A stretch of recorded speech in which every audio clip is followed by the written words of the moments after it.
The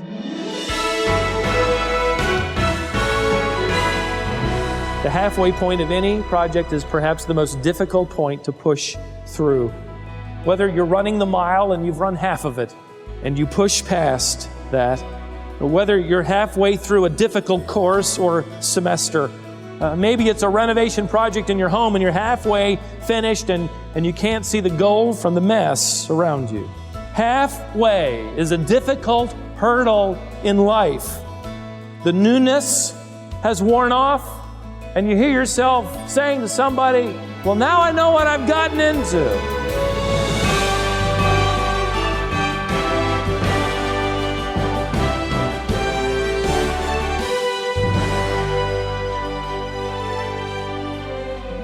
We've all been there, that halfway point.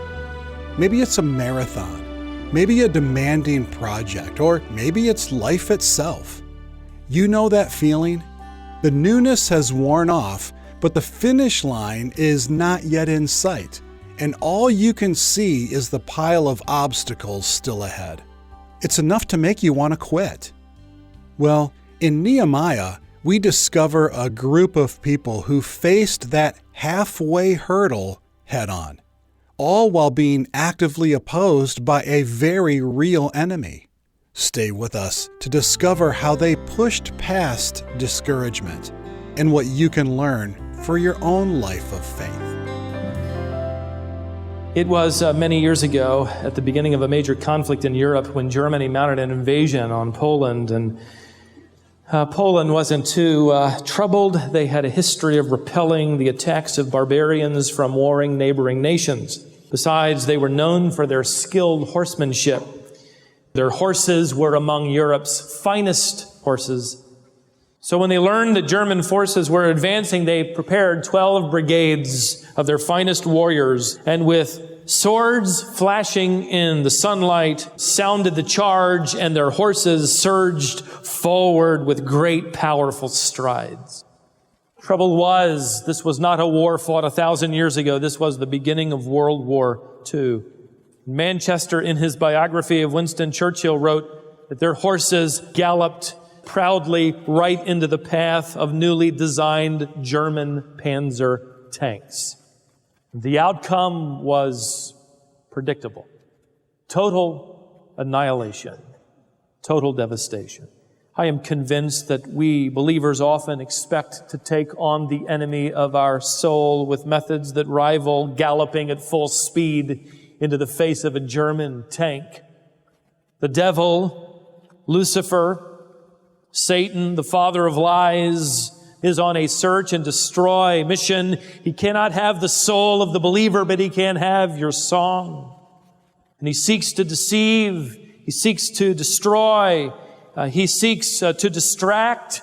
He seeks to divide any believer or company of believers that seek to advance the kingdom of light and bring glory to the Prince of Heaven. Open your Bibles, please, to the book of Ephesians, chapter 6, and notice with me what kind of war this is and what kind of weapons we're to use. Paul writes, "Finally be strong in the Lord and in the strength of His might." And then we're commanded in verse 11, "Put on the full armor of God, that you may be able to stand firm against the schemes of the devil. For our struggle is not against flesh and blood, but against the rulers, against the powers, against the world forces of this darkness, against the spiritual forces of wickedness in the heavenly places. Therefore, take up the full armor of God, that you may be able to resist in the evil day, and having done everything, to stand firm." In other words, ladies and gentlemen, we are to be properly prepared for battle. You don't resist German tanks on horseback. And you do not resist the lures of the Red Dragon with an hour of worship once a week and maybe a blessing before lunch and dinner. We are to clothe ourselves in the armor of the warrior, which has been so designed by God for the Christian warrior to resist this dragon. One of the pieces of armor designed by our Lord that I often think of in my own personal struggle with the enemy is the shield of faith. It is an essential weapon, and I do say weapon because it is not only defensive, but as I'll show you, it is offensive. Paul refers to the shield in verse 16. Look there. The shield of faith, which is able to extinguish all the flaming missiles of the evil one. The shield has to do with the object of our faith. Faith is never something that we try to drum up. Its significance is the object of our faith. We can have weak faith and resist. The object of our faith is in the reality of God's person. Number one, David the psalmist wrote, "Thou, O Lord, art a shield about me." The object of our faith is in a living, real, personal God. Our shield is also faith in the reality of God's promises. And our shield is faith in God's providence. His person, His promises, and His providence. He said, by means of His providence, that all things would work together for your spiritual good, so that ultimately, verse 29 of Romans 8 says, you will be conformed into the image of His Son. That is, all things are designed to develop character in you and glorify the name of God. God is behind every scene, engineering everything toward the praise of His glory, whether we can see it or not. I was on the phone a number of years ago with a pastor named Charlie, and he and I had been working out some arrangements together. He lived in a different state, and we're working through with our calendars on a particular event. And he didn't call me on Friday, as he said that he would, and so eventually that afternoon I called him. I said, "Hey, Charlie, I haven't heard from you. I just wanted to follow up. Are these dates going to work?" And he said, "Well, Stephen," he said, "I don't even know where my calendar is. Things are confusing right now for my family and I. You see, last night our 9-year-old son was hit by a car and killed. Could you call me back in a few days?" In the thick of the battle, circumstances occur, and sure enough, a fiery missile will hit directly into your shield of faith, whose object is a personal God that's challenged. The promises of God are challenged. The providence of God is challenged. And the message attached to the fiery missile is, does God really care? When's the last time you heard His voice? How do you know He cares? How do you know He's in control? Look at your life and you think, yeah, you're right. You're right. I don't think He does care. I don't think He is in control. And you throw down your shield of faith. But then look what happens to the warrior without a shield, more vulnerable than ever. I remember being so convicted because that same Thursday night, one of our daughters had a 104.6 temperature, and Mom had her in the bathtub, sponging her down to keep her from going into convulsions. And I was down after midnight at this little drugstore trying to get something, and I remember thinking to myself, life is really lousy. Why can't you time these things a little more conveniently, Lord? Like after breakfast on my day off. While I was commiserating, it occurred to me later on that while I was in that drugstore, Charlie was at a curbside where his life would change forever. This Roman shield that Paul talked about gives us insight into the operation of our faith as Christian soldiers. It was not a small shield. In fact, it was often referred to as a door. 4 feet tall. They'd plant it in the ground and they'd hide behind it. It was wound with burlap or leather hides and doused with water so that when the flaming arrow came and hit the shield, it would just fizzle out. So it protected the soldier from the fiery missiles of the enemy. And by the way, that shield protected every other piece of armor, and that's an interesting study all its own. How faith is related to every other piece of armor. But secondly, the shield also unified the army.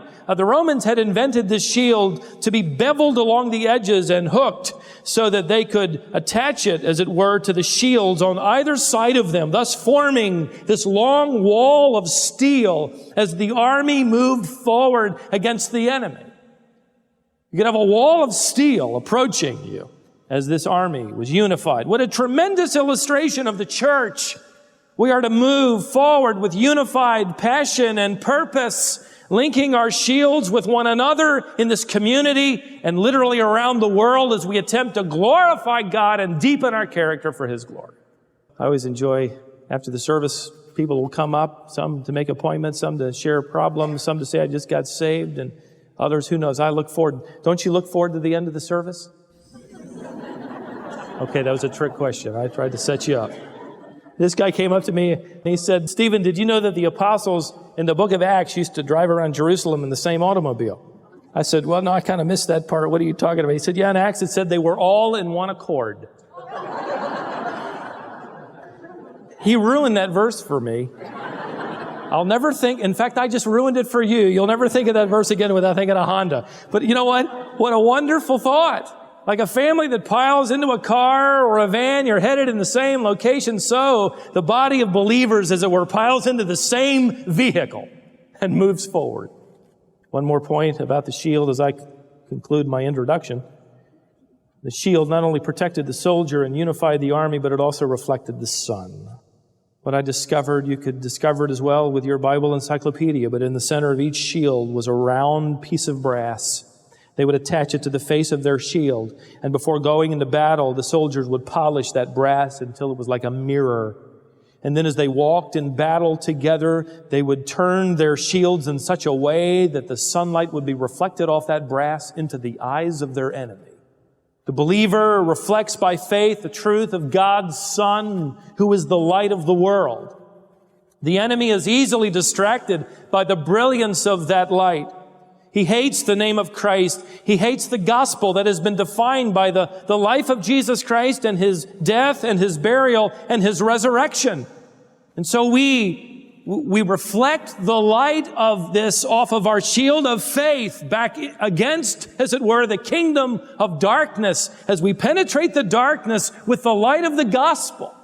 So we advance. When the dragon approaches, we hide behind our shields or we link it to another believer's shield, but we reflect on the light of God's promises and the attributes of God's person and the security of God's providence. And we, with our shields, take one more step forward. Nowhere in all of the Old Testament, perhaps, do you find the shield of faith so clearly demonstrated than in the book of Nehemiah. I invite you to chapter 4, and I want you to pitch your tent with me just inside the city gates as we rejoin our study. And we watch these people grab on to their shields and so survive. We're told that another enemy army has just been added to the ranks of those who will fight against Jerusalem, if they can. Verse 7, when Sanballat, Tobiah, the Arabs, the Ammonites, and here they are, the Ashdodites, heard that the repair of the walls of Jerusalem went on and that the breaches began to be closed, they were very angry. All of them conspired together to come and fight against Jerusalem and to cause a disturbance in it. Now, if you had a map and you looked at all of the enemy nations, you would notice that with the addition of the Ashdodites, the former Philistines, to the west, that Jerusalem is now completely surrounded. There's nowhere for them to run. Verse 6 tells us why the enemies were so angry. It says, we built the wall, and the whole wall was joined together to half its height. They've taken that mile-plus circumference, and they have now built the wall up to halfway. There are no breaches, no holes where they can sort of run in. And so the Jews in Jerusalem are accomplishing their task. And now this new plan to attack Jerusalem is unveiled. What perfect timing. I want to be as practical as I can here. What a wonderful time for the enemy to turn up the heat than when people are halfway finished. The halfway point of any project is perhaps the most difficult point to push through. Whether you're running the mile and you've run half of it and you push past that, or whether you're halfway through a difficult course or semester. Maybe it's a renovation project in your home and you're halfway finished and you can't see the goal from the mess around you. Halfway is a difficult hurdle in life. The newness has worn off, and you hear yourself saying to somebody, well, now I know what I've gotten into, right? It's a difficult part of life and pushing through. And even though the people prayed to God in verse 9 and they set up a guard, a popular song was being chanted in Jerusalem. Look at verse 10. Thus in Judah it was said, here's this poem. They chanted, the strength of the burden bearers is failing, and yet there is much rubbish, and we ourselves are unable to rebuild the wall. What a song.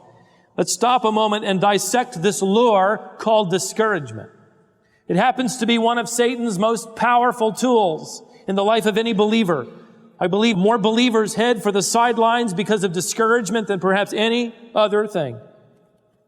And it would not be surprising to discover that discouragement is often most deeply felt when you are halfway there.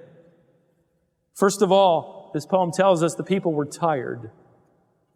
Verse 10, the strength of the burden bearers is failing. That is, the first half of the job has exhausted them. In fact, it's the easiest part because they can reach most of it. From here on out, it's scaffolding, it's ladders, it's hard work, taking those stones up even higher and higher. We're tired. We're distracted, secondly, the people are saying. Notice the next line, yet there is much rubbish. The key word is the word yet.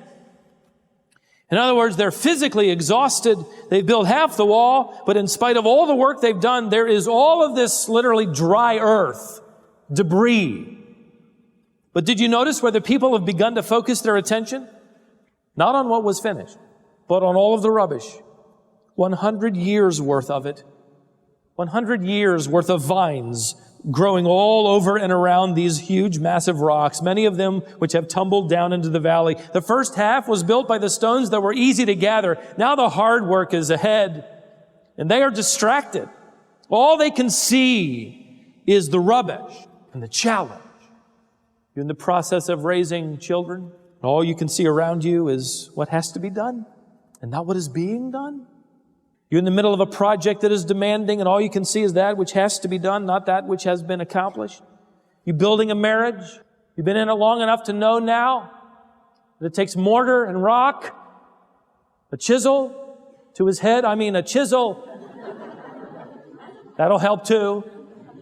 You discover that the life of being a Christian warrior means there is challenge. We're tired.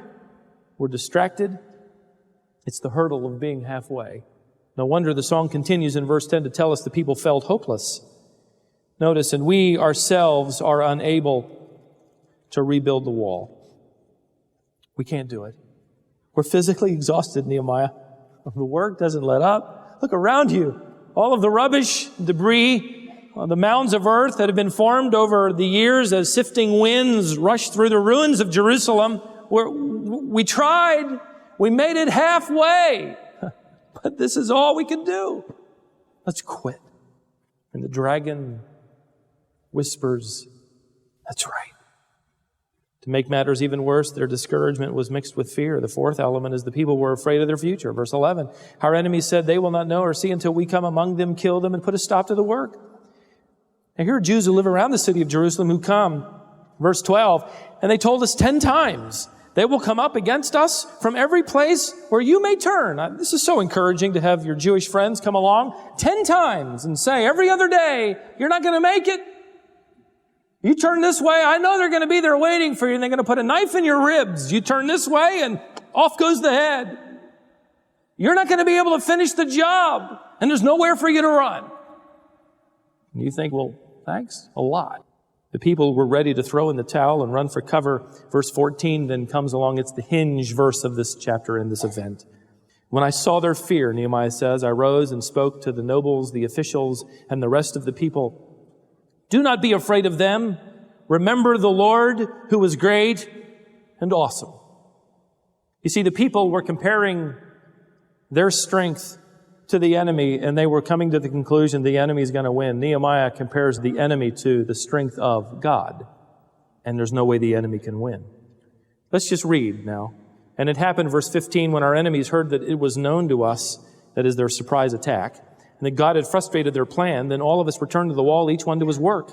From that day on, half of my servants carried on the work, while half of them held the spears, the shields, the bows, and the breastplates. And the captains were behind the whole house of Judah.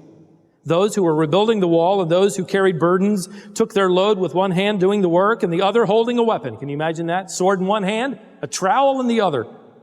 As for the builders, each wore his sword girded at his side as he built, while the trumpeter stood near me. And I said to the nobles, the officials, and the rest of the people, the work is great and extensive, and we are separated on the wall far from one another. They could be as a half a mile away. At whatever place you hear the sound of the trumpet, rally to us there. Our God will fight for us. So we carried on the work with half of them holding spears from dawn until the stars appeared. At that time I also said to the people, let each man with his servants spend the night within Jerusalem so that they may be a guard for us by night and a laborer by day. In other words, there are 24-hour work shifts now. So neither I, my brothers, my servants, nor the men of the guard who followed me, none of us removed our clothes. That is, none of them had a fresh change of clothing now until the work was finished. And each took his weapon even to the water. 4 timeless principles of defense. Number 1, they prayed to God. Tell God before you tell anybody else. Second, they prepared for battle. Baxter wrote over 100 years ago, the petition without precaution is presumption. You have a challenge in your life? Yes, tell the Lord, but maybe there's something you ought to do for Him.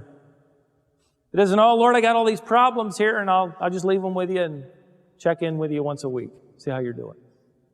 They continued, third, the process of building. That is, they went back to the wall. They stayed at the task. They returned their eyes to God, and they returned their eyes to the goal. One of the strategies of the enemy is to so focus us on the rubbish and the enemies that we forget we're in the process of building. Building character, building lives, building ministries. And then fourth, they committed to defending one another. Nehemiah said in verse 20, basically, when you hear the trumpet, drop everything and run. And come where you hear the trumpet, the Lord's strength will enable us to fight the enemy. In other words, be prepared to link your shield of faith with those others among you and their shields of faith. The principle is this: no one should fight alone. Going past halfway will call for several things. Number 1, it will call for spiritual vision. Remember the Lord, He is great and awesome.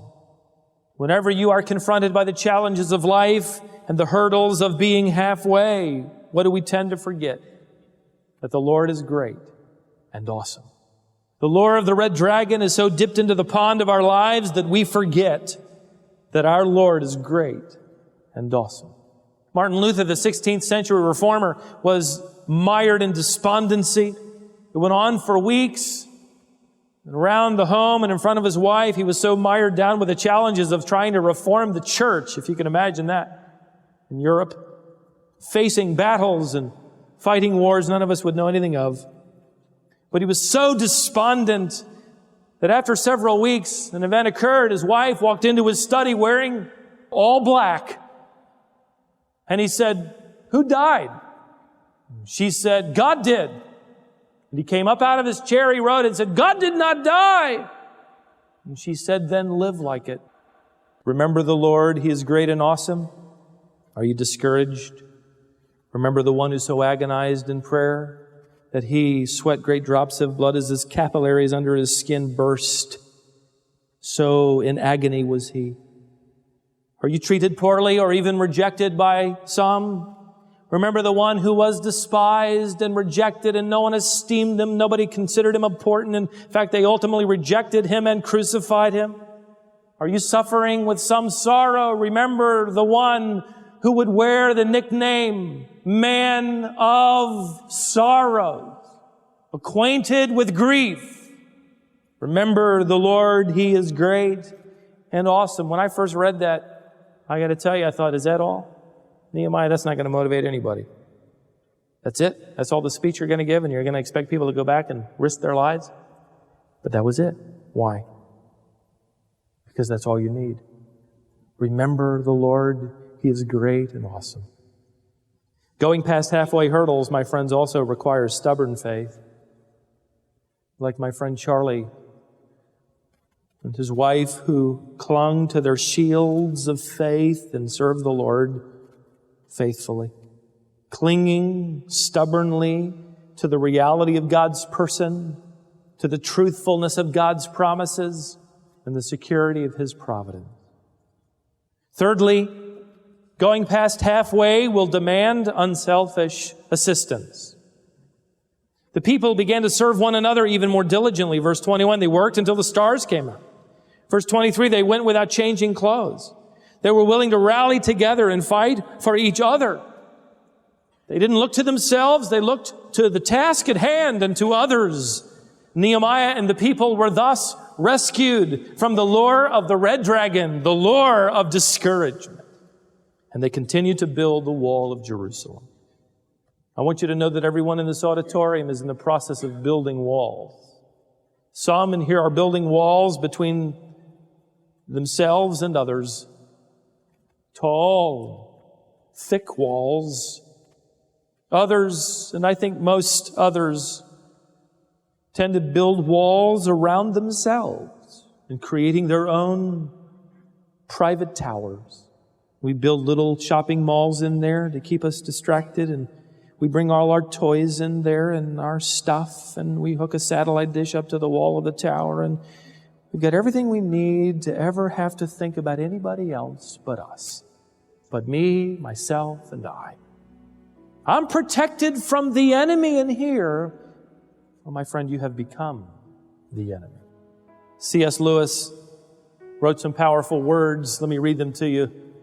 If you want to make sure of keeping your heart intact, you must give your heart to no one.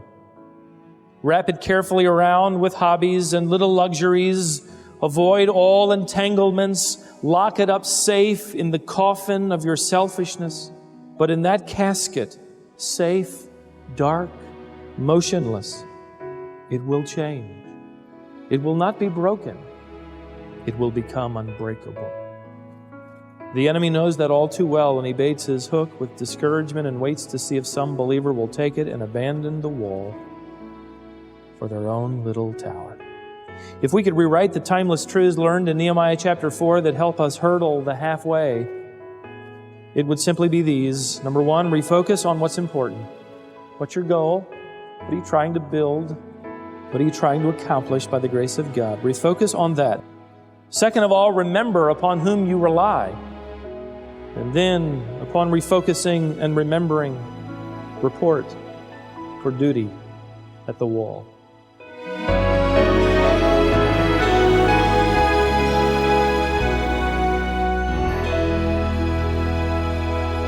I find it very easy to get halfway into a project only to become bogged down and discouraged.